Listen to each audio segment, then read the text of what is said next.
오늘 우리가 사도행전을 이제 또 계속해서 따라가는데, 우리 지금 사도행전을 따라가고 있는데, 지금 우리가 따라가고 있는 내용이 뭐냐면, 이 하나님께서 지금까지 해오신 일입니다. 예수님의 죽으신 이후부터 지금까지 하나님께서 이 세상에 해오신 실제 일을 우리가 지금 계속해서 보면서 따라가고 있습니다. 그 내용이 뭐였습니까? 그 내용이 하나님께서 어떻게 하셨다는 겁니까? 하나님께서 예수님, 하나님 아들 예수님의 죽으심과 부활, 그리고 승천을 직접 목격한 제자들, 그리고 하나님 나라에 대해서 부활하신 예수님께 직접 듣고, 또 이 땅끝까지 복음 전파할 것이라는 사명에 대해서 예수님께 직접 듣고, 그리고 예수님께서 다시 올 것이다 라는 말씀을 예수님이 승천하시는 장면 가운데서 또 직접 들은 그런 제자들, 얼마나 마음이 뜨겁겠습니까? 그런 제자들과 함께 뭘 하시는 장면입니까? 이 세상에 최초의 교회를 세우시는 장면을 우리가 살펴봤었죠. 최초에 어디에 세우셨습니까? 예루살렘 세웠다는 거죠. 예루살렘 최초로 교회를 세우시고, 그 다음에 어디로?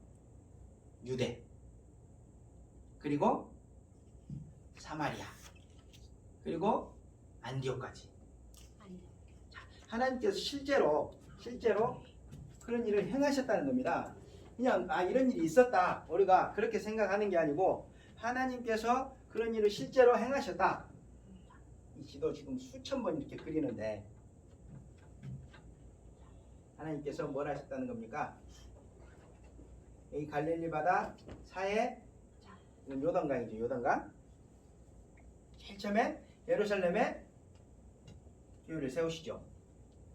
그 다음에 유대 이쪽 남쪽에 이제 복음을 전파하시고, 그리고 사마리아 북쪽 이쪽에 복음 전파하시고, 이걸 넘어서 어디? 이 지역에 있는 안디옥까지. 여기는 이방 지역이죠. 안디옥까지 이제 복음을 전파해서 교회를 세우시는 장면. 하나님께서 그런 일을 직접 하셨다는 겁니다. 누구를 통해서? 예수님의 12 제자들과 나머지 제자들을 통해서 그런 일을 하셨다는 겁니다. 여기에 이제 교회를 세우셨죠.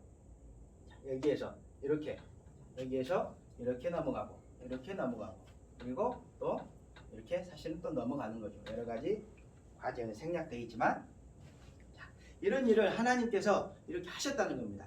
우리 같은 교회를 그렇게 세우셨다는 겁니다. 지금으로부터 2000년 전에. 이 장면을 우리가 지금 따라가고 있습니다. 교회의 역사죠. 교회의 역사. 그리고 그 안디옥 교회가 이제 안정이 되자, 안디옥 교회 바울과 바나바를 사용해서 지금 땅끝까지 복음 전파를 시작하셨던 장면. 그 장면을 우리가 지금 보고 있죠. 여기에서 이제 이 교회가 안정이 되자 바울과 바나바를 사용해서 지금 이제 최초로 땅끝까지 복음을 공식적으로 이제 전파하는 그런 작업을 행하셨다는 겁니다. 그래서 어디로 갑니까? 안디옥에서 실루기아로 가죠. 실루기아. 그리고 여기서 어디로 갑니까? 구브로라고 하는 섬으로 가서 구브로의 살라미, 그리고 여기에서 또 바보, 그리고 여기서 어디로 갑니까? 또 버가. 여기 이제 버가죠. 버가라는 지역에 가서 여기서 이제 마가가 예루살렘으로 돌아갔다고 했죠. 버가까지 갔습니다. 그리고 버가에서 마가가 돌아갔는데도 불구하고 이제 어떻게 합니까? 비시디아 안디옥까지. 여기 안디옥이 있는데 여기 지금 비시디아 안디옥까지 갔다는 거죠. 비시디아 안디옥까지. 계속해서 지금 하나님께서 복음 전파를 해 나가시는 장면들을 지금 보고 있습니다. 실제 이런 일들이 일어났다는 거죠. 실제 예수님의 제자들이 실제 이런 일을 했다는 겁니다.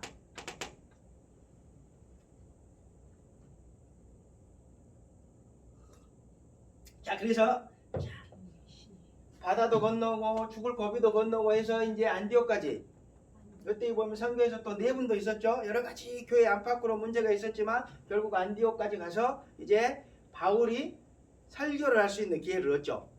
그래서 그 바울이 설교를 하고 있는 지금 내용, 최초로 지금 설교를 하고 있는 내용을 우리가 자세히 살펴보고 있는데 왜 그 장면을 살펴보고 있냐면, 그러면 지금 최초에 이방인들에게 복음을 전할 때 이 사람들은 어디에 초점을 두면서 복음을 전했는가? 그 사람들한테 복음에 초점을 두면서 했던 얘기가 우리한테도 지금 그대로 다가와야 되기 때문에 우리가 그걸 이해하고 있는 겁니다. 지금 설교의 모형이죠. 설교의 모형, 최초의 설교의 모형. 그래서 최초에 여기서 이제 바울이 설교를 하는데, 자, 지금 바울은 누구한테 초점을 맞추면서 얘기를 합니까?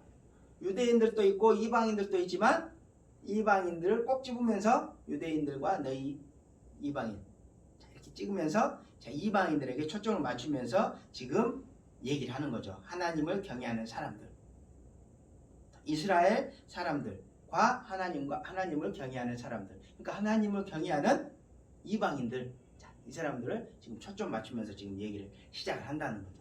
그러면서 이제 무슨 얘기를 합니까? 설교를 탁 시작하는데 하나님께서 이스라엘을 세우셨다는 거죠. 하나님 능력으로 하나님께서 이스라엘을 세우셨다는 거죠. 자, 하나님께서 이스라엘을 세우셨는데 이스라엘은 어땠다는 겁니까? 처음부터 하나님께 불순종했다는 거죠. 그리고 끝까지, 사사시대 끝까지 불순종해서 하나님이 아니라 왕을 구했다는 겁니다. 그럼에도 불구하고 하나님께서 왕을 주셨는데 그들이 마음을 돌리지 않았다는 거죠. 그래서 하나님께서 어떻게 했다는 겁니까? 그 자리에 왕을 사울을 폐위하고 다윗을 세우셨다는 거죠.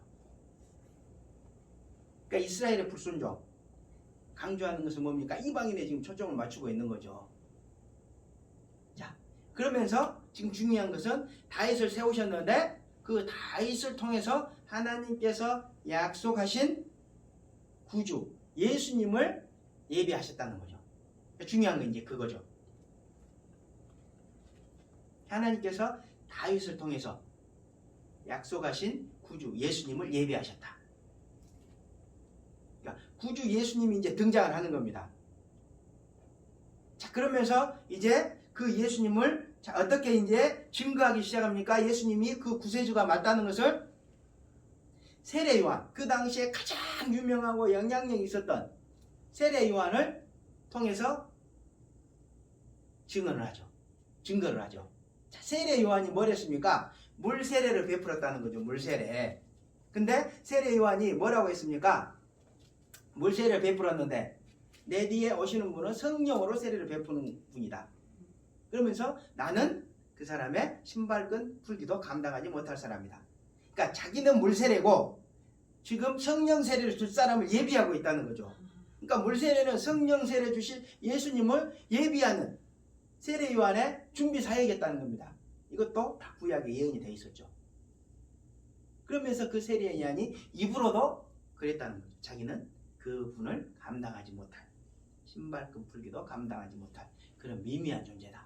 자, 이렇게 예수님을 구주로 높였다는 거죠. 그러니까 그 근동, 그 당시에 그 지역에 있는 사람들은 전부 다 세례 요한을 그만큼 잘 알고 있었다는 거죠. 세례 요한이 존경을 받았다는 거. 그런 세례 요한을 통해서 이제 예수님을 증거하는 겁니다. 그러니까 예수님은 구세주가 맞다. 구약에 하나님께서 약속해 놓으신 그 이 구세주가 맞다. 자, 이런 얘기를 지금 하는 거죠. 지금 어디에 초점 맞추고 있습니까? 예수님의 초점을 맞추고 있는 거죠. 예수님은 구약에 예언되어 있는 하나님이 구약에 약속해 놓으신 그 구세주다. 여기에 지금 초점을 맞추면서 얘기를 하고 있는 겁니다. 자, 그러면서 이제 뭘 설명합니까? 예수님의 죽으심에 대해서 설명하죠.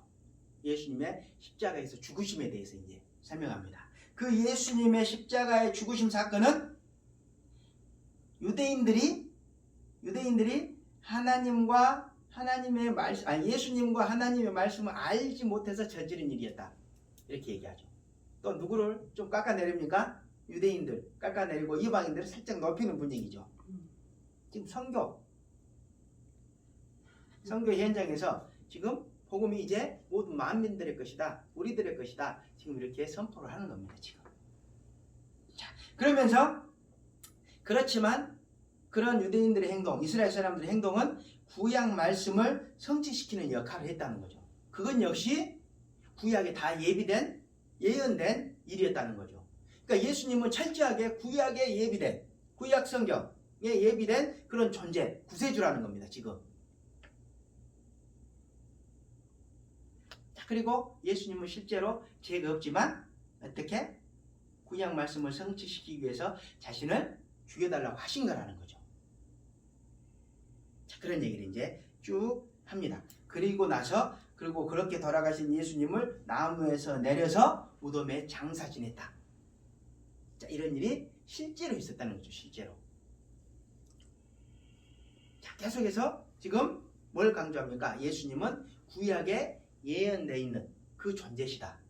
그리고 예수님의 모든 죽으심까지도 구약에 예언되어 있는 그 내용 그대로다. 지금 이 내용을 강조하고 있는 겁니다. 자, 예수님 죽으심까지 그렇게 해서 설명을 했습니다. 지금. 그럼 이제 무슨 얘기 하겠습니까? 부활에 대해서 얘기하겠죠. 부활. 오늘 내용이 이제 그 예수님의 부활과 관련된 내용이라는 겁니다. 자, 오늘 본문 보시면 30절, 29절까지가 이제 예수님의 그 십자가에서 대속 죽으심, 그 죽으심의 의미에 대해서 이제 설명을 하는 것이고, 자, 그것이 그냥 힘이 없어서 돌아가신 게 아니고 구약에 다 예언된 대로 하나님께서 약속해 놓으신 그대로 자, 이루어진 것이다. 지금 이 설교를 듣고 있는 사람들은 어떤 사람들입니까? 구약 말씀을 알고 있는 사람들이죠. 우리보다 더 잘 알고 있는 사람들입니다. 그 당시에 구약 그 해당에서 어떤 내용을 지금 어떤 말씀들을 주로 읽었다고 했습니까? 앞에 있는 모세오경을 먼저 읽고 뒤에 있는 선지서의 말씀을 읽었다고 했죠. 그러니까 그런 말씀들을 통해서 구약을 잘 알고 있는 사람들입니다. 그러니까 자기들이 들었던 그 말씀이 아, 예수님이구나, 이걸 이제 알았던 거죠.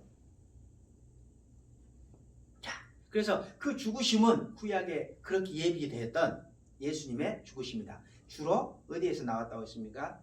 이사야에서 53장에 집중적으로 나왔던 내용이라고 했죠. 자, 그렇게 해서 자, 이제 예수님의 십자가의 죽으심의 의미, 예언된 대로 죽으신 분이다. 자, 이걸 이제 말씀을 하시고 이제 설교를 하고 그 다음에 부활에 대해서 이제 얘기를 하는데 30절 보시면 하나님이 죽은 자 가운데서 그를 살리신지라 이렇게 얘기하죠. 자, 지금 뭡니까? 예수님께서 그렇게 돌아가셨고 무덤에서 장사 지냈다는 것까지 얘기했죠. 그랬는데 자, 이후에 하나님께서 그를 죽은 자 가운데서 다시 살리셨다는 겁니다. 지금 뭘 얘기한다는 겁니까? 지금 부활을 얘기한다는 거죠. 이제부터 부활에 대해서 얘기하겠다는 겁니다. 자, 그리고 31절에 보면 31절은 뭐냐면 그 예수님 부활, 예수님 부활이 잘 믿겨지지 않죠. 믿을 수가 없는 일이죠. 자, 그렇기 때문에 그 예수님 부활에 대한 증거를 제공해 주고 있죠. 지금 자, 부활은 허무맹랑한 얘기가 아니고 증거가 있다는 겁니다. 증거가. 예수님 부활은 자, 31절 보시면 갈릴리로부터 예루살렘에 함께 올라간 사람들에게 여러 날 보이셨으니 그들이 이제 백성 앞에서 그의 증인이라. 갈릴리로부터 예루살렘에 함께 올라간 사람들이 누굽니까? 예수님의 12제자 중에 유다는 자살해서 죽고 11제자가 남았죠. 그리고 예수님을 쫓았던 여인들 있죠. 그리고 그 외에도 많은 사람들이 예수님을 그때는 많이 쫓아다녔죠. 자, 그 사람들이 지금 증인이라는 겁니다. 증인.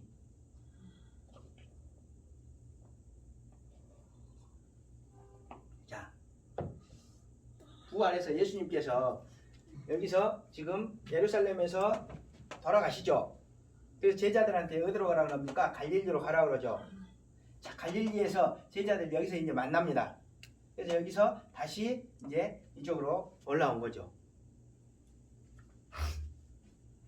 자, 그때 제자들 제자들의 숫자에 대해서 이제 좀 자세히 설명해 놓은 구절이 있죠.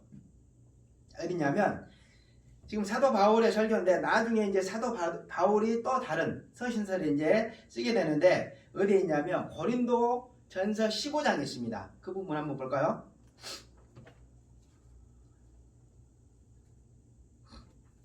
고린도전서 15장 3절부터 보면 자, 신약 281페이지. 자, 지금 최초로 사도 바울이 설교를 할 때 예수님의 부활은 정말 실제했던 사건이라 그 예수님의 부활을 본 사람들이 있다. 그들이 증인이다. 이렇게 지금 얘기하죠. 그러면서 나중에 이제 고린도 교회에 편지를 써서 보내는데 그 고린도 교회에 뭐라고 보냈냐면 이렇게 보냅니다. 자, 15장 3절부터 보면 내가 받은 것을 먼저 너희에게 전하노니 이는 성경대로 그리스도께서 우리 죄를 위하여 죽으시고 성경대로 그리스도께서 우리 죄를 위해서 죽으셨다는 거죠. 예수님의 죽으심은 그냥 죽으심이 아니고 구약의 말씀대로 예언대로 우리 죽으심을 위해서 대신 죽어주셨다는 겁니다. 이거 절대로 빠뜨리지 않습니다. 자, 우리 때문에 예수님께서 죽었다는 거죠. 그 모든 것이 구약에 예언되어 있었다는 겁니다. 그리고 4절에 보면 장사 지낸 바 되셨다가 성경대로 사흘 만에 다시 살아나사. 성경대로. 자, 성경대로 살아난다는 얘기도 되게 많이 있죠. 우리 이사야서 보면서 살펴봤고 또 요나서도 그런 내용이고 또 창세기 3장 15절에서 원시복음이라고 하는 그런 내용들도 예수님께서 죽으심 가운데 부활해서 원수들을 무찌를 것이다 이런 내용이 있죠. 그러니까 창세기에서부터 또 요나서, 이사야서 이런 것들을 통해서 계속해서 예수님이 3일 만에 부활하실 것이다 이런 것들이 예언이 돼 있었다는 겁니다. 그대로 부활하신 거라는 겁니다. 자, 부활에 대해서 얘기하죠. 자, 그러면서 자 5절에 보시면 게바에게 보시고 제일 처음에 이제 여인들은 뺐습니다. 여인들은 빼고 그 당시 이제 관습이죠. 여인들은 빼고 자, 게바, 베드로에게 보였다는 겁니다. 이게 베드로입니다. 베드로의 다른 이름. 게바에게 보이시고 그 후에 12제자에게 보이시고 그리고 이후에 500여 형제에게 일시에 보이셨나니 자, 그 예수님의 부활을 본 사람이 몇 명 있다는 겁니까? 500명 있다는 거예요. 500명. 자, 그러면서 그 뒤에 보면 그 중에 지금까지 대다수는 살아있다는 겁니다. 예수님의 부활을 실제로 본 사람들이 살아있다는 겁니다. 그리고 어떤 사람들은 잠들었으며 죽었다는 거죠. 그러니까 예수님이 부활하신 것을 본 사람들이 지금도 살아있다. 자, 예수님의 부활이 사실이라는 겁니까? 아니라는 겁니까? 예수님이 십자가에서 죽으신 우리를 위해서 대신 죽으시고 3일 만에 정말 부활하셨다는 겁니다. 그리고 그 후에 야고보에게 보이셨으며 그 후에 모든 사도에게와 또 맨 나중에 만삭되지 못하여 난 자 같은 내게도 보이셨느니라. 사도 바울도 이제 그 뒤에 만났다는 거죠. 그러니까 사도 바울이 어디에서? 다메섹 도상에서 예수님을 만나기 전에 수백 명의 최소한 500명의 사람들이 예수님 부활하신 것을 봤다는 겁니다. 그렇게 예수님 부활의 증인들이 많다는 거죠. 지금 예수님이 그렇게 실제로 부활하셨다는 겁니다. 실제로 부활하셨다는 거. 자, 그럼 이 내용이 지금 뭘 믿으라는 겁니까? 하나님을 믿어야 돼. 부활을 믿으라는 거예요. 누구의 부활을 믿으라는 겁니까 지금? 예수님의 부활을 믿으라는 거죠. 예수님의 부활을. 자, 우리 예수님의 부활 그렇게 믿고 있습니까? 오늘이 어떤 날입니까?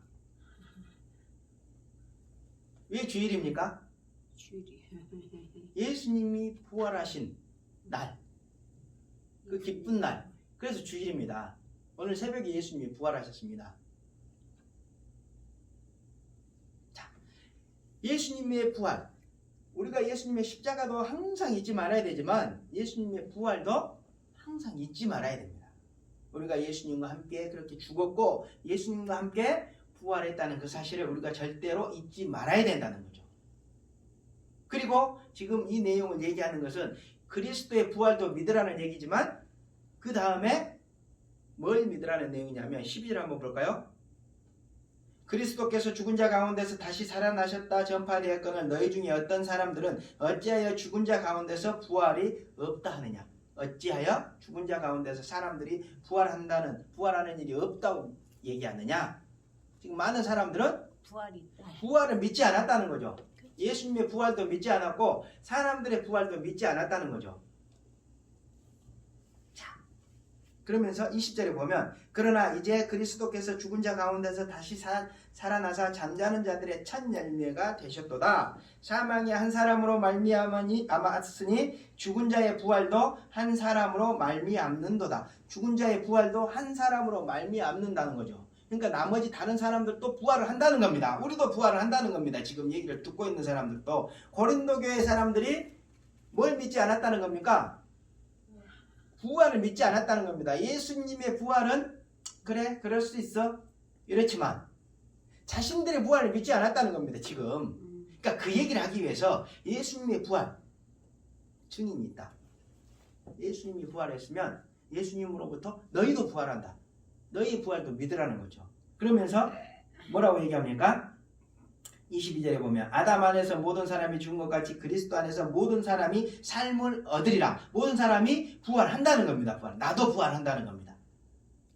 그리고 그러나 각각 자기 차례대로 되리니 먼저는 첫 열매인 그리스도요. 그 다음에 그가 강림하실 때 그리스도께 속한 자요. 그러니까 부활할 때 순서가 있다는 겁니다. 예수님이 제일 먼저 부활하고 그 다음에 예수님이 오셨을 때 그리스도 안에 있는 사람들 그리고 그 후에 마지막이니 그가 모든 통치자와 권세와 능력을 멸하시고 나라를 아버지 하나님께 바칠 때라. 그러니까 결국 뭐 한다는 겁니까? 지금 예수님도 부활하고 우리도 부활한다는 거. 자, 그걸 믿으라는 겁니다. 믿습니까 여러분? 믿습니다. 그게 없으면 아무 필요가 없습니다. 예수님 백날 죽으신 거 믿으면 뭐합니까? 예수님 부활하신 거 백날 믿으면 뭐합니까? 내가 부활한 걸 안 믿는데 왜 삶이 그렇게 힘듭니까? 내가 죽었다가 다시 부활한다는 게 믿겨지지 않으니까 삶이 힘든 거죠. 이 세상이 전부라고 생각하니까 삶이 그렇게 힘든 거죠. 자, 그러면서 예수님의 부활을 믿고 나의 부활을 믿고 어떻게 살라고 얘기하냐면 그 다음에 그 다음에 보시면 자, 어떻게 하라는 거냐? 부활을 믿고 어떻게 하라는 거냐? 또 무엇을 하라는 거냐? 자, 부활을 믿고 어떻게 하라는 겁니까? 믿어야지. 믿고 가장 먼저는 구원 받으라는 거죠. 구원 받으라는 거. 그 다음에 자, 예수님의 죽으심과 부활을 믿고는 구원을 받아야죠. 그러면 나의 부활을 믿고 지금 얘기하는 이런 우리의 부활을 믿고는 자, 어떻게 하라는 겁니까? 어떻게? 쭉 보면 58절 보십시오. 고린도 전서 15장 58절 쭉 얘기하면서 끝에 가서 뭐라고 얘기하냐면 그러므로 내 사랑하는 형제들아 견실하며 흔들리지 말고 그러므로 뭡니까? 너희 부활이 있으니까 예수님이 부활하셨고 너희 부활이 있기 때문에 내 사랑하는 형제들아 견실하며 흔들리지 말고 항상 믿어봐. 주의 일에 더욱 힘쓰는 자들이 되라. 이는 너희 수고가 주 안에서 헛되지 않은 줄 알미라. 주님의 일을 열심히 하라는 겁니다. 주님의 일을 열심히 하라는 것. 그런데 주님의 일을 열심히 하라는 것이 뭔지 쭉 보면 그 다음에 보면 16장에 뭐가 나오냐면 연보하라고 나옵니다. 연보하라. 연보. 근데 연보 중에서도 여기 무슨 연보가 나오냐면 구제. 다른 지방에 많은 사람들이 이제 어려운 일이 당했을 때 그 사람들 위해서 헌금하라는 겁니다. 그러니까 도우라는 겁니다. 그러니까 헌금하라는 게 아니고 내용을 잘 보셔야 됩니다. 지금 헌금을 강요하는 게 아니고 너희가 너희 부활을 믿었으면 살아있을 때 뭘 해야 되느냐? 이런 마음으로 뭘 하는 겁니까? 이웃사랑을 실천하라는 겁니다. 이웃사랑을 실천하는 거. 어려움에 처해 있는 사람들을 도우라는 거죠. 이웃을 사랑하는 것을 실천하라는 겁니다. 실천하라는 거.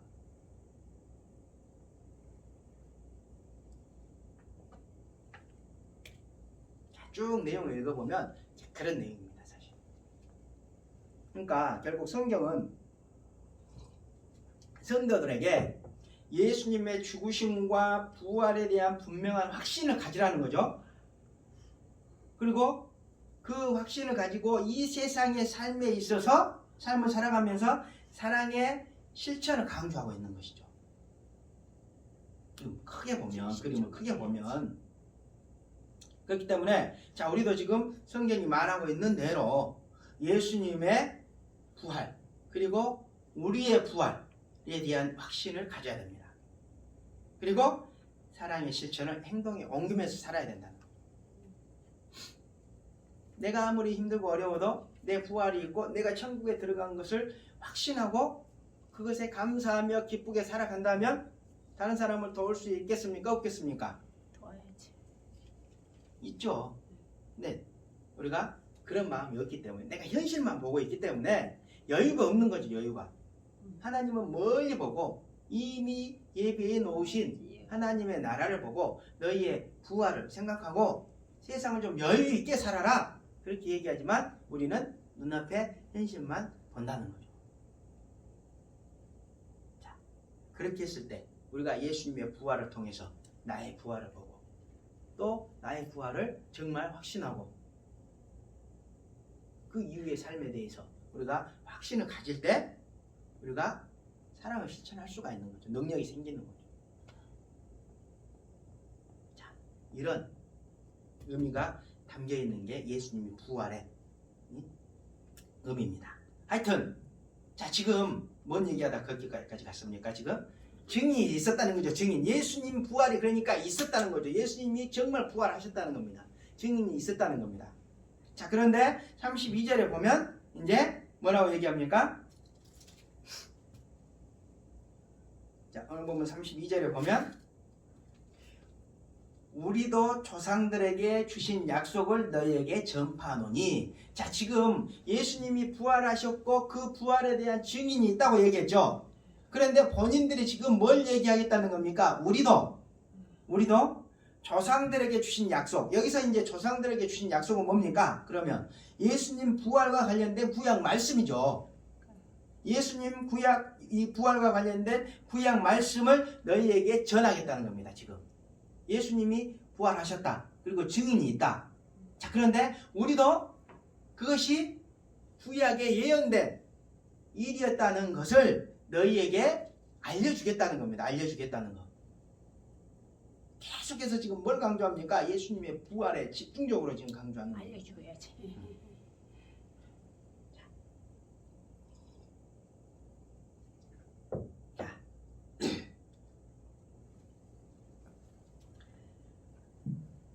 자, 그러면서 이제 33절부터 41절까지는 예수님 부활과 관련된 세 개의 구절, 구약 말씀, 여러 어마어마하게 많은 말씀들이 있는데 예수님 부활과 관련된 세 개의 구절만을 들어서 이제 세 번을 반복하면서 예수님 부활을 이제 강조하죠.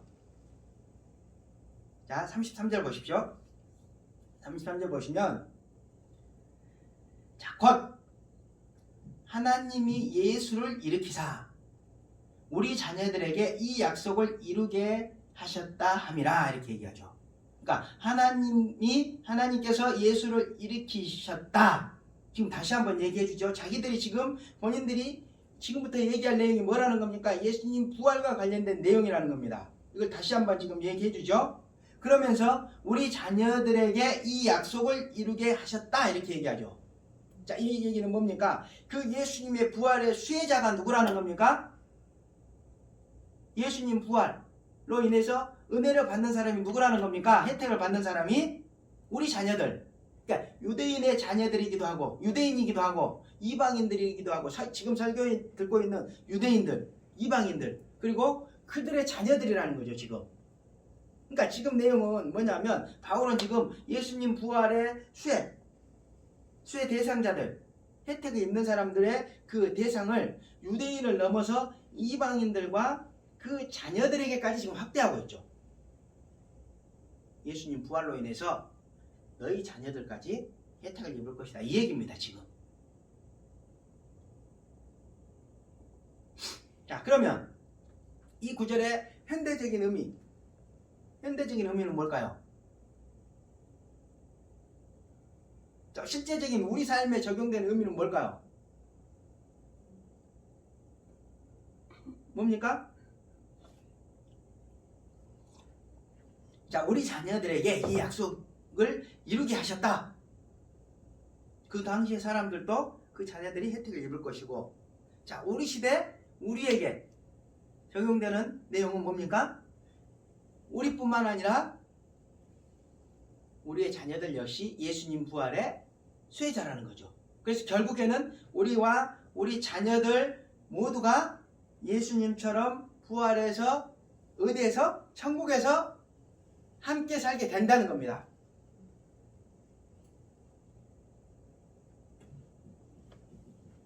그것이 성경이 말하는 우리와 우리 자녀들의 미래인 거죠. 미래. 자, 물론 우리가 우리 자녀들을 잘 믿고 양육했을 때 얘기입니다. 양육했을 때 저절로 되는 건 아니죠. 자, 우리의 미래, 우리 자녀들의 미래는 뭐라는 겁니까? 예수님처럼 부활해서 하나님의 나라, 천국에서 영원히 함께 사는 거라는 거죠. 자, 우리가 이런 말씀을 들어도 별로 감동이 없습니다. 왜 없습니까? 우리가 자, 한번 예를 들어서, 자, 우리의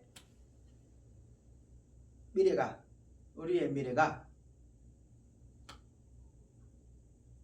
삼성 이건희 회장의 아들 이재용 자리로 가는 겁니다. 자, 이렇게 하면 감동이 됩니까? 안 됩니까? 진짜 확신을 하면 감동되지. 우리와 우리의 자리가 저기 이건희 아들 이재용이 와 자리가 바뀔 겁니다. 이렇게 얘기하면 좋아하지.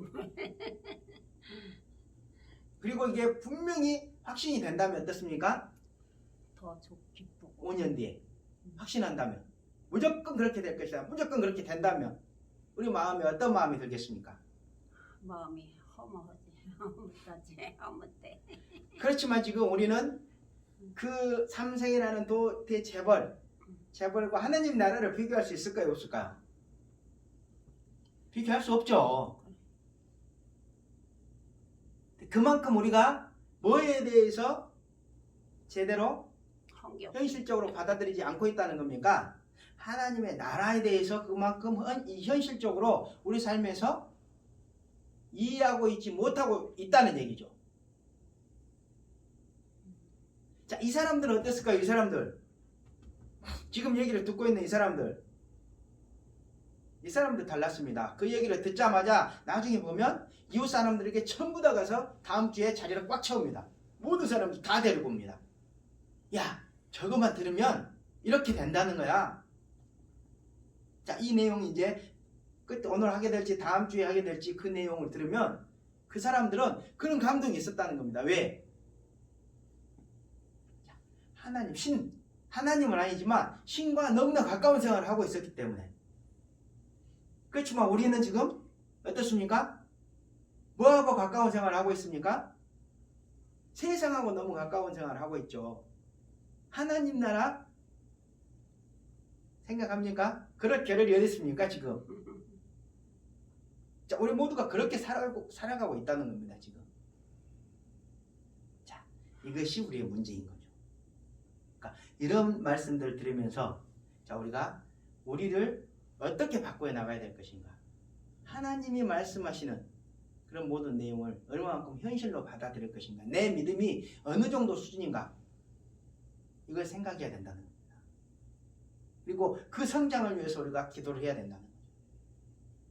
그렇지만 우리가 계속해서 기도하고 우리 자녀들에게 그걸 잘 가르쳤을 때 우리와 우리 자녀들의 미래는 어떻다는 겁니까? 그분의 나라에서 영원히 함께하게 된다는 거죠. 그보다 더 큰 기쁨이 어디 있습니까? 진짜 그리스도인이라.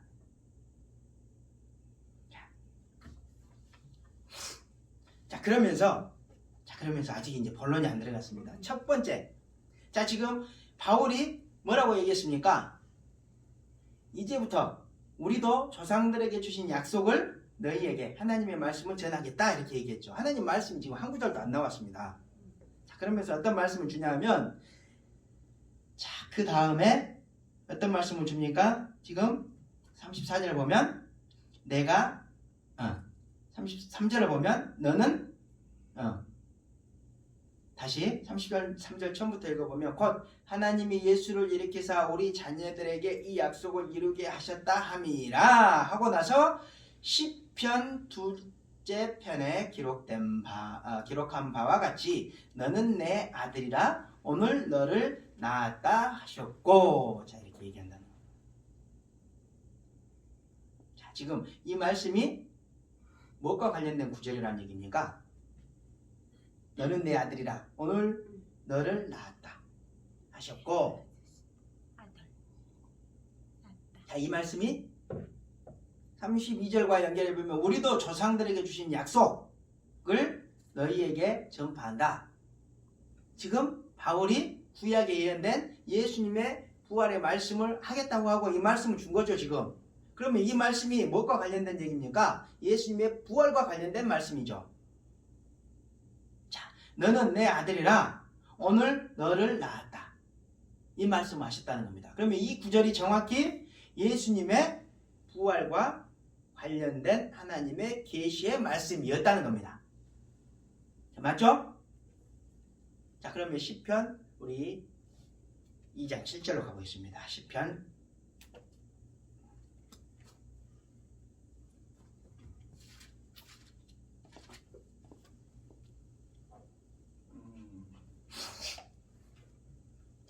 2장 7절 한번 보겠습니다. 진짜 그런 말이 있는지.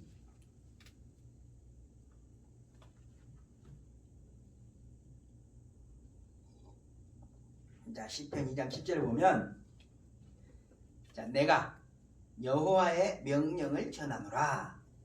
여호와께서 내게 이르시되 너는 내 아들이라 오늘 내가 너를 낳았도다. 자, 너는 분명히 있죠? 2장 7절 끝부분에 너는 내 아들이라 오늘 내가 너를 낳았도다. 여기서 그러면 너는 누굽니까?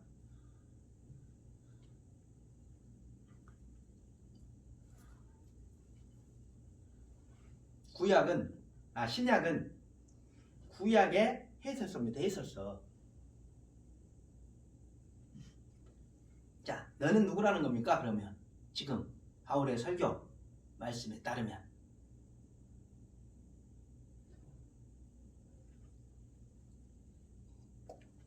너는 내 아들이라. 누굽니까? 너는 예수님이죠. 내 아들이라 예수님, 하나님 아들 예수님이라는 거죠. 그리고 오늘 내가 너를 낳았도다. 오늘 내가 너를 낳았도다. 하나님께서 다시 예수님을 부활하시겠다는 말씀이라는 거죠. 다시 낳았다. 부활시키시겠다. 이 의미라는 겁니다. 이게. 자, 이 말씀이 지금 예수님의 부활과 관련된 말씀으로 잘 이해가 되십니까 지금? 이제라도 이 말씀이 예수님 부활과 관련된 말씀이었구나 이해를 하시면 정말 다행입니다. 다행. 자, 그런데 오늘날 대부분의 성도들은 이 말씀을 어떻게 받아들입니까 지금? 너는 내 아들이라 오늘 내가 너를 낳았도다. 이 말씀을 여기서 너를 누구로 받아들입니까 지금? 대부분의 성도들은 이 말씀 가지고 기도하는 분들 되게 많은데 이 말씀을 누구로 받아들이냐면 나로 받아들입니다. 찬송가도 그런 찬송이 있죠. 자, 지금 사도 바울이 설교를 하고 있는데 그냥 설교를 했을까요? 아니면 하나님의 영을 받아서 설교를 했을까요? 하느님 영을 받아서 한참 하나님의 영을 받아서 뜨겁게 설교하는 겁니다. 하나님께서 지혜를 주셨다는 거죠. 자, 하나님께서 지혜를 주셔서 자, 구약 시편의 이 말씀은 너희들이 생각하는 그 의미가 아니고 예수님과 관련된 말씀입니다. 그 당시에 사람들은 이 의미를 어떻게 생각했겠습니까? 그 당시에 사람들도 이 의미를 여기서 너는 누구로 생각했을까요? 자기라고 생각했죠. 자기는 하나님의 아들이고 하나님께서 오늘 자기를 낳았다, 새롭게 해주셨다. 자, 이렇게 생각한 겁니다.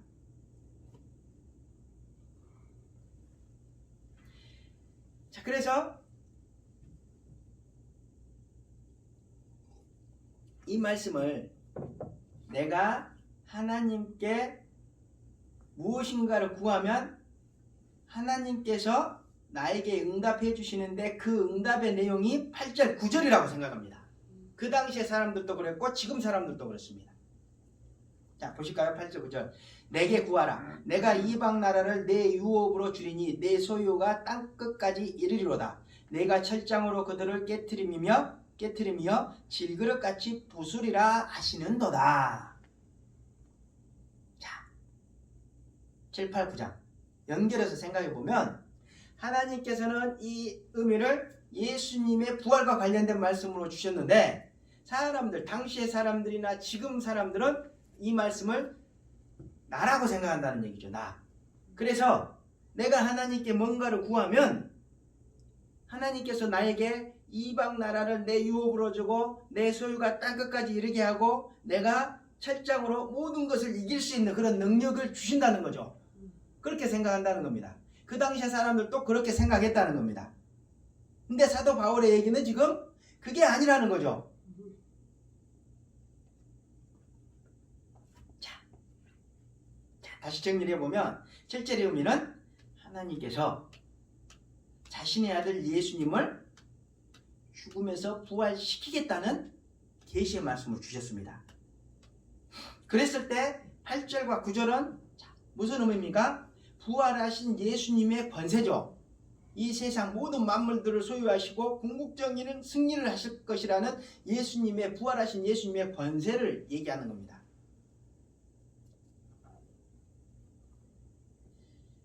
자, 그런데 7절부터 9절까지를 나로 받아들이고 우리가 내가 구하는 것은 무엇이든지 그대로 하나님께서 주신다는 그런 태도, 우리의 그런 잘못된 태도는 예수님 자리에 누가 서는 겁니까? 내가 서는 거죠.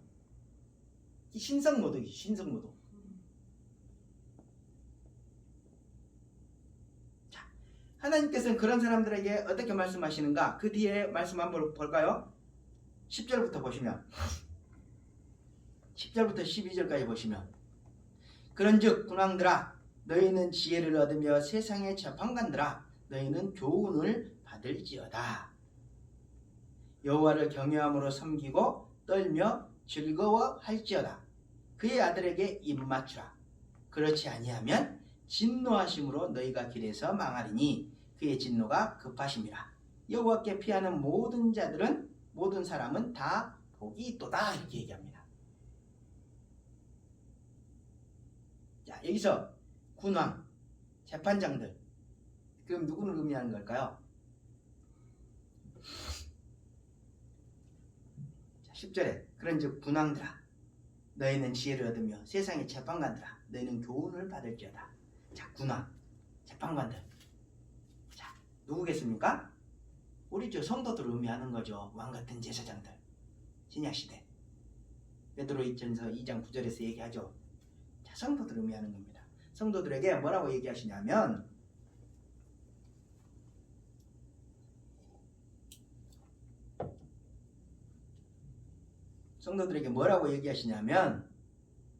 여호와를 경외함으로 섬기고 떨며 즐거워하라는 겁니다. 또 그의 아들에게 입맞추라는 겁니다. 자, 예수님 자리에 설 것이 아니고 그것을 예수님의 자리에서 내가 들어갈 것이 아니고 그저 뭘 하라는 겁니까? 여호와를 경외하고 떨며 기뻐하며 하나님 자신의 아들 예수님께 입맞추라는 말씀이죠. 그렇게 하지 않으면 이걸 맞추면 기뻐. 그렇게 하지 않으면 자 12절 보십시오. 그렇지 아니하면 진노하심으로 너희가 길에서 망하리니 그의 진노가 급하심이라. 자, 길 어떤 길일까요?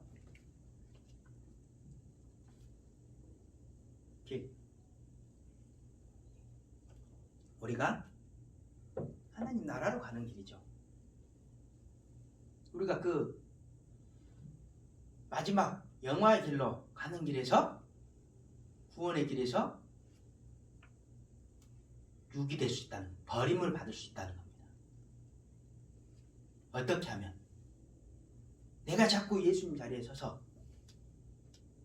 하나님을 경외하지 않고 하나님 앞에 떨지 않고 또 하나님으로 기뻐하지 않고 하나님 아들 예수님께 입맞추지 않으면 우리가 구원의 길에서 떨어져 나갈 수 있다는 겁니다.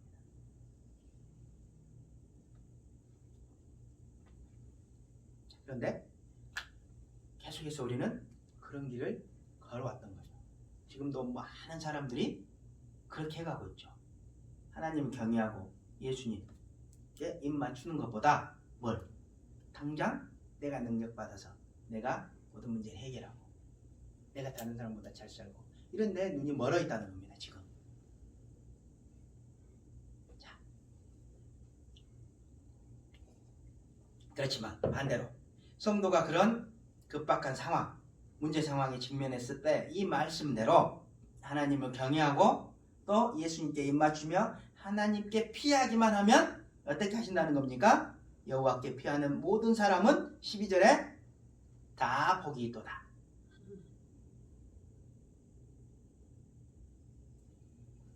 자,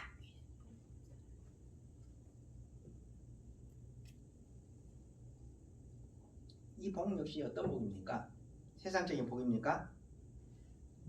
구약에 빠져있는 사람들은 세상적인 복이죠. 그러나 신약시대 우리 예수님으로부터 진정 거듭난 사람들은 이 복이 어떤 복입니까? 구원의 복이고 영생의 복이고 하나님 나라를 소유하는 복이고 하나님 백성으로 그리스도인답게 사는 복이죠.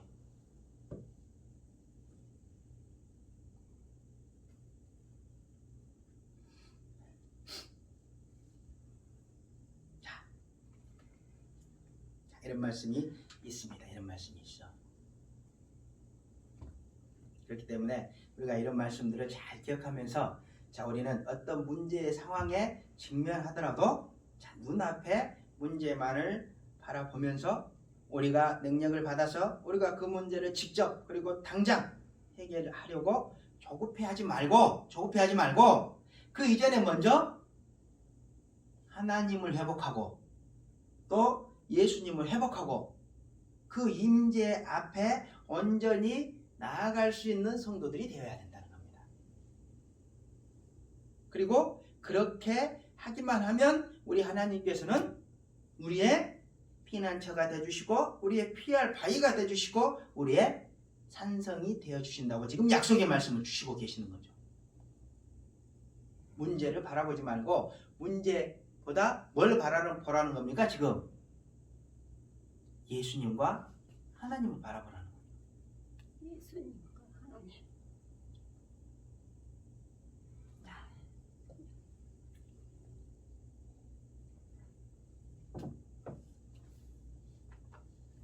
자, 부활의 말씀. 자, 왜 이런 말씀을 지금 이 구절을 주셨겠습니까? 지금 여러 말씀들이 있는데 왜 이 구절을 주셨겠습니까? 그 당시의 사람들은 이 구절을 가지고 그렇게 기도를 했다는 거죠. 하나님이 나를 낳았다고 얘기하지 않았습니까? 오늘. 그리고 내가 구하면 하나님께서 나에게는 권세를 주신다고 하지 않았습니까? 그런데 그게 아니라는 거죠. 예수님은 부활하셨다는 것과 함께 자, 그런 잘못된 태도에 대해서 말씀을 해주고 있는 거죠. 자, 그리고 자, 우리 34절 오늘 본문으로 이제 다시 돌아가겠습니다. 오늘 본문 34절을 통해서 또 이제 두 번째 예수님의 부활과 관련된 말씀을 제공해 주죠. 자, 34절 보면 또 하나님께서 죽은 자 가운데서 그를 일으키사 다시 썩음을 당하지 않게 하실 것을 가르쳐 이르시되 예수님께서 부활하실 것에 대해서 말씀하셨는데 그 말씀으로 어떤 말씀을 주시냐면 내가 다윗의 거룩하고 미쁜 은사를 너희에게 주리라 하셨으며 이렇게 얘기하죠. 이 구절이 상당히 어렵습니다. 이 구절이 어디 구절이냐면 이사야서 55장 3절의 구절입니다. 이사야서 55장 3절. 자, 우리 이사야서 55장 3절 볼까요? 55장 3절 보시면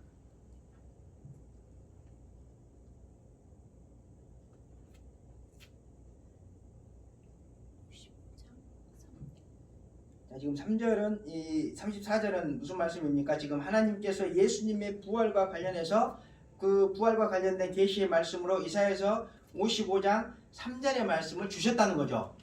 지금 이 말씀이 지금 이사야서 55장 3절을 지금 제 해석에서 지금 얘기하고 있는 겁니다. 자, 이사야서 55장 3절을 보면 무슨 내용이냐면 너희는 귀를 기울이고 내게로 나와 들으라. 그리하면 너희의 영혼이 살리라. 내가 너희를 위하여 영원한 언약을 맺으리니 곧 다윗에게 허락한 확실한 은혜니라. 자, 이것을 지금 풀어서 오늘 본문 말씀처럼 내가 다윗의 거룩하고 미쁜 은사를 너희에게 주리라 하셨다 이렇게 얘기하는 겁니다. 지금 그러니까 이 이사야서 55장 3절을 지금 오늘 본문 34절처럼 얘기한 그 근저에는 뭐가 있냐면 여기 이사야서 55장 3절에서 얘기하는 이 다윗이 누구라는 얘기냐면 예수님이라는 겁니다. 예수님. 부활하신 예수님. 다윗에게 허락한 확실한 은혜. 그것은 영원한 언약이라는 거죠. 그러니까 다윗에게 허락한 확실한 은혜를 너희에게 주겠다. 이 얘기는 뭡니까? 부활하신 예수님의 영생, 부활 이것을 누구에게 주시겠다는 겁니까? 성도들에게 주시겠다는 겁니다. 이것이 영원한 언약이라는 거죠. 그러면서 이 구절의 다윗을 지금 부활하신 예수님이라고 얘기를 하는 겁니다. 지금 제가 얘기하는 게 아닙니다. 멋대로 해석해서 하는 게 아니고 지금 누가 얘기하는 겁니까? 구약의 전문가였던 사도 바울이 당시에 하나님의 영까지 받아서 그 시대 해당에서 지금 주로 읽고 있었던 이사야서 55장 3절을 제 해석에서 지금 알려주는 거죠. 자, 그 당시 사람들은 전혀 이해하지 못하고 있었죠. 자꾸 세상적인 것만 생각하고 있었단 말이죠. 그렇지만 그게 아니라는 거예요. 자, 이것은 다윗 왕이 너희에게 세상적인 은혜를 나눠준다는 게 아니고 부활하신 예수님께서 너희에게 그 부활, 예수님의 죽으심과 부활을 믿는 성도들에게 부활과 영생을 주신다는 말씀이야. 지금 그 얘기를 하고 있는 거예요. 이 얘기를 이해하기가 상당히 어렵습니다. 근데 바울이 그것을 이해하고 지금 이 말씀을 제 해석에서 지금 이렇게 알려주고 있는 거예요. 자, 이것이 이제 두 번째 구약 말씀을 주시는 겁니다. 그리고 이제 세 번째로 예수님 부활. 그러니까 지금 이사야서 55장 3절은 그 다윗이 부활, 예수님 부활과 관련된 다윗이라는 거죠. 자, 그러면서 이제 35절부터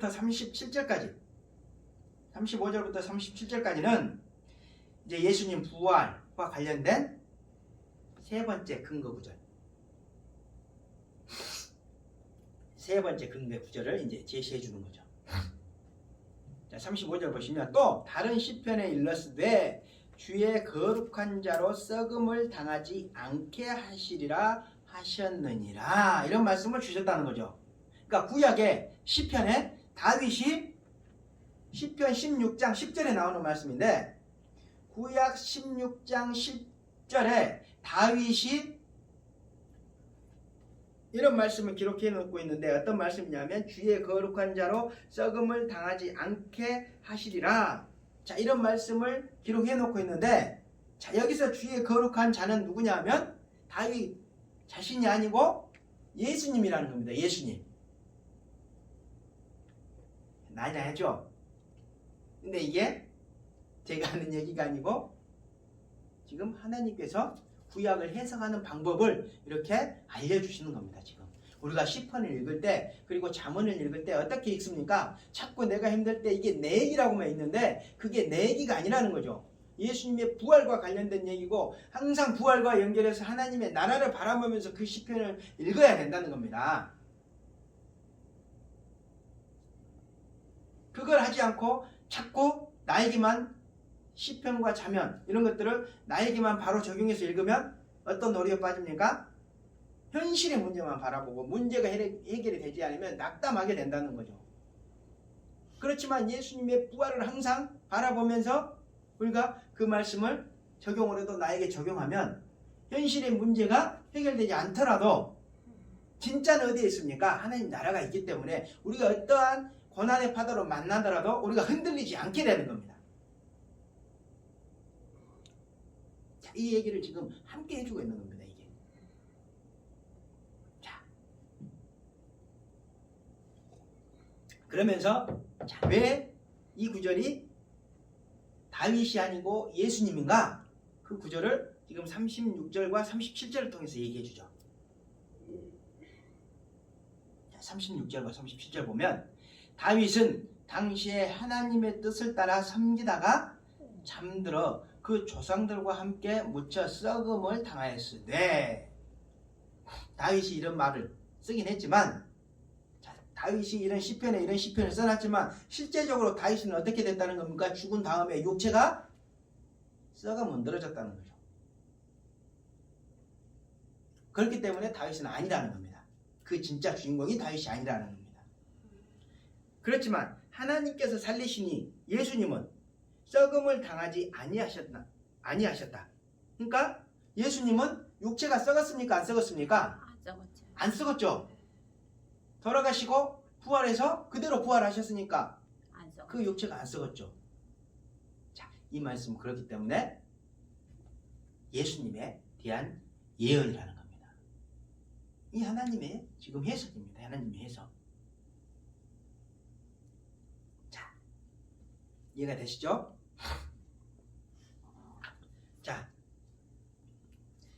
자, 이렇게 여기까지 지금 내용은 뭐냐면 자, 예수님의 죽으심 이후에 예수님의 부활과 관련된 내용입니다. 그래서 예수님은 정말 부활하셨다. 그런데 그 부활, 예수님의 부활은 이미 구약에 예언된 내용이다. 그것을 예수님께서 이루신 것이다. 자, 이 얘기를 하고 있는 거죠. 자, 그러면서 이제 38절과 39절로 넘어갑니다. 38절과 39절. 38절과 39절로 넘어가면 이제 지금까지 내용을 지금 예수님의 죽으심과 부활을 뭐와 연결을 시키냐면 죄사함의 문제와 연결을 시킵니다. 그리고 우리가 자주 얘기했던 이 신칭이 믿음으로 의에 이른다. 이 신칭이 칭의라고 하죠. 이것과 연결을 시킵니다. 자, 예수님의 죽으심과 부활.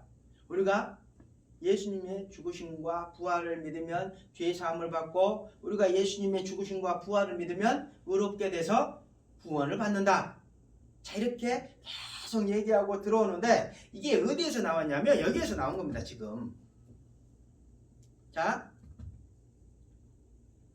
38절 보시면 그러므로 형제들아 너희가 알 것은 이 사람을 힘입어 제사함을 너희에게 전하는 이것이며 지금 이제 주제가 바뀌었습니다. 지금까지는 예수님의 죽으심에 대해서 설명했고 부활에 대해서 설명했는데 그것이 지금 뭐하고 연결되는가? 너희들의 무엇과 연결이 되는가? 이거에 대해서 지금 설명하죠.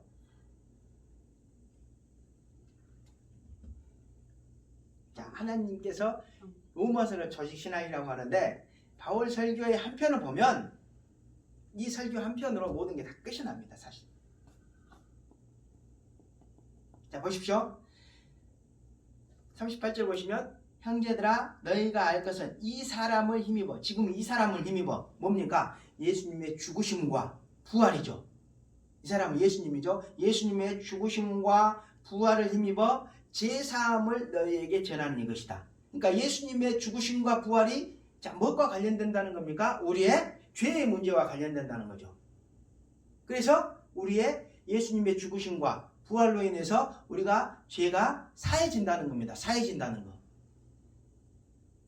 이게 이제 구원인 거죠. 구원. 희한하죠? 예수님의 죽으심과 부활이 갑자기 뭐와 연결이 됩니까?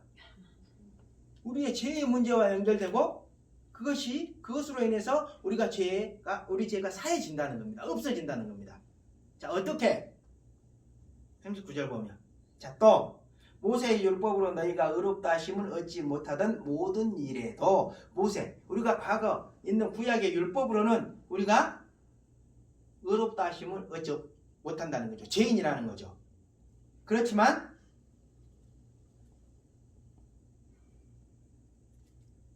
이 사람을 힘입어 믿는 자마다 의롭다 하심을 얻는 이것이라. 이 사람 예수님을 힘입어 믿는 자마다 예수님 죽으심과 부활 앞에서 전한 예수님의 죽으심과 부활을 믿는 자마다 의롭다 하심을 얻는 이것이라.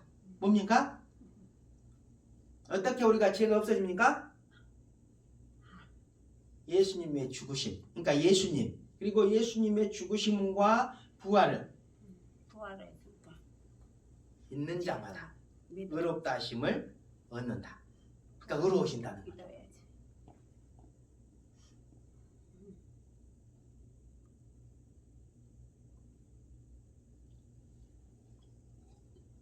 우리 구원의 원리를 정확하게 지금 설명을 해주고 있습니다. 우리가 왜 구원받을 수 있는가? 우리가 너무나 많은 죄를 짓고 너무나 많은 실수를 했지만 우리는 그렇게 살 수밖에 없는 인생이지만 우리가 예수님의 십자가의 대속 죽으심, 우리의 죄를 위한 대속 죽으심과 부활, 예수님이 정말 부활했다는 그 사실을 정말 믿는다면 뭘 한다는 겁니까? 우리의 죄가 없어지고 우리가 의로운 사람으로 인정을 받는다는 겁니다. 이것이 바로 구원이죠. 이신칭이라고 하는 것이고. 자, 왜 어떻게 우리가 구원받는지 알겠습니까? 이제 뭘로 구원을 받습니까? 우리가 믿음으로 구원을 받죠. 자, 뭐에 대한 믿음으로?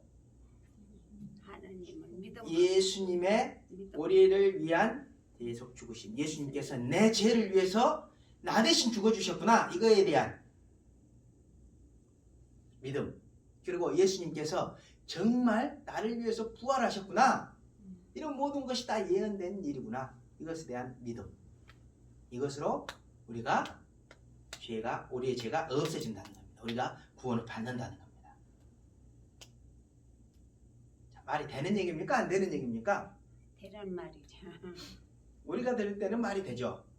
그렇지만 성도들이 아는 사람들한테는 말이 안 되는 얘기죠. 지금 이 설교를 듣고 있는 사람들, 그 당시의 사람들은 이거를 믿었을까요? 안 믿었을까요? 믿지. 처음 들어본 얘기죠. 우리는 그동안 그렇게 믿어왔는데, 그래서 믿는데 처음 들어본 얘기죠. 이제 처음 듣는 소리고. 이 사람들은 지금 구약을 잘 알고, 지금 그 설교를 듣는 사람들은 구약을 알고 있는 사람들이고 구약을 자기식대로 해석해 왔던 사람들입니다. 이제 그 사람들에게 결론적으로 이제 얘기를 합니다. 40절과 41절을 통해서 뭐라고 얘기합니까? 그런즉 너희는 선지자들을 통하여 말씀하신 것이 너희에게 미칠까 삼가하라. 자, 너희들 구약 말씀을 잘 알고 있는데 너희들 그 구약의 선지서에서 얘기하는 그 말씀이 너희에게 그런 화가 너에게 미칠까 조심해라. 그 당시에 구약 말씀을 알고 있는 그 설교를 듣고 있는 사람들한테 지금 얘기를 하는 겁니다. 자, 뭐라고 얘기하냐면 보라, 구약 말씀에 어떻게 기록이 돼 있는가 이 얘기하는 거죠. 보라, 멸시하는 사람들아, 너희는 놀랍고 멸망하라. 내가 너희 때를 당하여 한 가지 일을 행할 것이니 사람이 너희에게 일러줄지라도 도무지 믿지 못할 일이라 하였느니라 하니라. 자, 이게 무슨 말이냐면 이게 하박국서 1장 5절에 나오는 얘기입니다. 이제 하박국서 1장 5절, 하박국서 1장 5절에 나오는 얘기인데 이때가 언제냐면 이스라엘이 완전히 망하기, 이스라엘이 북이스라엘과 남유다로 분리됐다고 했죠. 남북한이 우리 분리된 것 같이. 그래서 북이스라엘이 먼저 망했습니다. 기원전 720년에. 그리고 586년에 기원전 예수님이 오시기 전 586년에 이제 망하는데 그 한 20여 년 전에, 몇십 년 전에 하박국 선지자를 보내서 하나님께서 너희들 그렇게 하나님 말씀 안 듣고 내 말 안 듣고 불순종하며 내가 이방의 나라를 불러서 너희를 멸망시키겠다 이 경고를 했습니다. 그런데도 죽으라고 말을 안 들었던 거죠. 그래서 결국 몇십 년이 지나서 완전히 나라가 망하게 됩니다. 바벨론에 의해서. 멸망을 시킨다는데도. 그러니까 이 말이 뭐냐 하면 지금 사도 바울이 구약을 알고 있는 사람들한테 지금 얘기를 한 거죠. 그러니까 너희도 구약을 알고 있는 사람들아 잘 들어라. 하박국서에 보면 그런 내용이 있지 않느냐. 하나님께서 어떤 말씀을 하셨는데 그 말씀을 계속 믿지 않고 불순종하다가 자, 하나님께서 바벨론이라고 하는 나라를 끌어들여서 너희를 심판하지 않았느냐. 지금부터 한 600년 전에 너희도 지금 내가 설교하는 이 얘기를 믿지 않으면 그런 운명에 처해질 것이다. 심판받을 것이다. 그 얘기입니다.